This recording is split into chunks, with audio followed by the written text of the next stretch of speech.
Assalamualaikum warahmatullahi wabarakatuh. Perkenalkan, nama saya Frim Gilang Ramadan. Pernahkah Anda berpikir bahwa semakin dewasa kita harus makin kompeten, semakin hari kita harus makin berkembang, dan setiap harinya kita harus melakukan sesuatu dengan sempurna? Itu adalah pemikiran yang sangat bagus.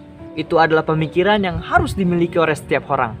Bahkan pemikiran tersebut merupakan sesuatu yang sangat normal. Sangat normal sekali jika seseorang ingin mencapai apa yang dinamakan dengan kesuksesan. Namun, apakah Anda bisa menyadari semakin Anda ekstrim memiliki pemikiran tersebut, Anda bisa saja mengalami disfungsi psikologis yang biasa dikenal dengan perilaku emosi irasional. Lalu, apakah perilaku emosi irasional itu? Perilaku ini merupakan suatu dampak dari pola berpikir, perasaan. Maksudnya bagaimana? Jika Anda menjadi orang yang berpikir seperti ini, saya harus tampil dengan sempurna dimanapun dan kapanpun. Dan saya juga harus bisa memenangkan hati semua orang. Jika saya gagal dalam hal ini, maka artinya saya tidaklah kompeten. Saya tidak layak. Saya pasti selalu gagal dan saya pantas untuk menderita. Jika dipikir-pikir, pemikiran tersebut tidaklah masuk akal, bukan? Pemikiran tersebut sangatlah berlebihan. Pemikiran tersebut terlalu ekstrim. Masa sih ada orang yang berpikir kalau jika dia tidak mencapai apa yang dia inginkan, dia layak untuk menderita? Jika kita merasakan bahwa pemikiran itu terlalu berlebihan, maka kita masih normal. Kita normal dalam segi emosional, dan kita masih bisa menghadapi apapun urusan kita, apapun masalah kita dengan pemikiran yang rasional. Namun faktanya, banyak orang di luar sana yang memiliki emosi yang tidak stabil dan pemikiran yang tidak rasional. Jika ada saja seseorang yang mengalami hal tersebut, jika seseorang sampai mengalami hal tersebut, maka orang itu bisa saja merasakan anxiety. Apa itu anxiety? Anxiety adalah emosi yang ditandai dengan keadaan kekacauan batin yang tidak menyenangkan, dan itu merupakan gangguan kecemasan sebagai respon terhadap tidak adanya rasa aman atau ketidakmampuan dalam mengatasi suatu masalah. Ia juga akan merasakan panik, depresi, trauma, putus asa, intoleran, bahkan stres. Inilah yang disebut dengan gangguan perilaku emosi irasional.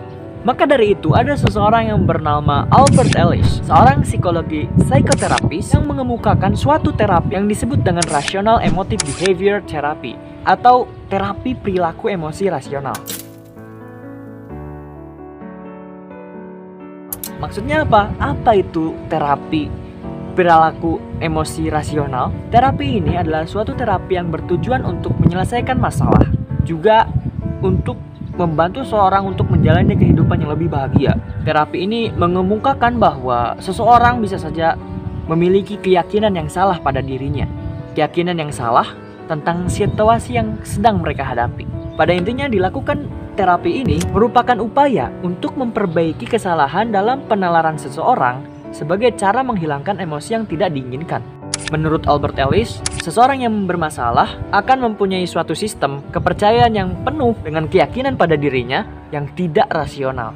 Dalam terapi ini, seseorang yang ingin memberikan terapi pada penderita tersebut, ia haruslah aktif, provokatif, dan konfrontatif, berperan sebagai instruktur yang mengajar dan mengoreksi pemahaman sang penderita. Tentunya melawan keyakinan yang telah mendarah daging itu dibutuhkan lebih dari sekedar logika. Hal ini sangatlah membutuhkan perhatian dan pengulangan yang konsisten. Oleh karena itu, terapi ini haruslah mendengar semua pernyataan yang logis maupun yang tidak logis dari sang penderita. Terapi perilaku emosi rasional ini mendorong seseorang untuk berpikiran toleran terhadap dirinya sendiri. Yang pasti tujuannya adalah untuk mendorong seseorang agar selalu berpikir rasional, sehingga ia bisa mengubah perilaku yang tidak merugikan dirinya sendiri. Terapi ini tentunya memberikan penekanan kepada pemikiran atau akal sehat dalam membuat suatu keputusan yang tentunya rasional. Dan kita mengerti bahwa setiap orang bisa saja memiliki pemikiran atau keyakinan yang tidak rasional, tergantung situasi dan kondisi yang sedang ia hadapi. Keyakinan atau pemikiran ini hanya perlu diluruskan supaya mewujudkan sistem kepercayaan yang baik dan rasional. Dalam hal ini, jika kita ingin menerapkan terapi tersebut pada seseorang, kita harus menjadi orang yang bisa mengajarkan penderita agar tidak meyakini apa yang membuatnya menderita dan menggantinya kepada kepercayaan yang membuatnya bahagia. Begitu saja dari saya, kurang lebihnya mohon maaf. Amazon Evenstein, see you next time. Wassalamualaikum.